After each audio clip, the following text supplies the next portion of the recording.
Tampok sa isang Lenten exhibit ang mahigit 30 life-size na imahe ng mga santo at ni Jesucristo sa Ibaan, Batangas. Silipin yan sa report ni Paul Hernandez.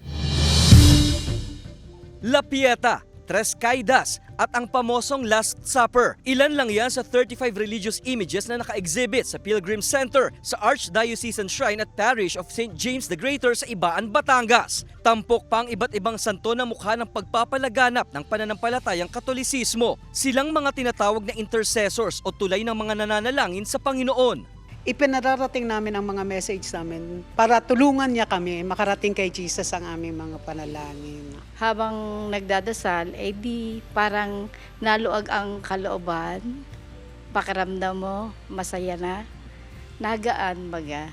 2018 nang simula ng religious activity na ito at ang ilan daw sa mga ito, siglo na ang tanda. Ang mga imahen galing sa iba't ibang pamilya sa bayan. Nagsisilbi raw inspirasyon ng mga life-size image na ito na maisabuhay rin ng mga tao ang ginawa nila sa panahon ni Jesucristo. Sa pagkakita nila ng mga santong ito, dadagdigan din nila ng yung pagkakataon na magbasa ng Biblia para maunawaan nila kung sino ang santong ito, ano ang kahalagahan niya sa buhay ni Kristo.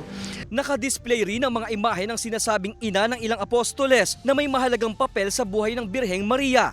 Nasaksihan din nila yung una, mga paghihimala ni Kristo. Kaya kung si Maria po ay itinuturi nating ang pinakaunang alagad ni Jesus, sila po ay marahil masasabi din natin alagad ni Maria. Dahil si Maria mismo ang kasakasama nila. Hanggang March 23, 2024 ang itatagal ng exhibit. Bukas sa publiko mula alas 8 ng umaga hanggang alas 6 ng gabi. Kasama si Buhay Adante Jr., Paul Hernandez. Balitang Southern Tagalog.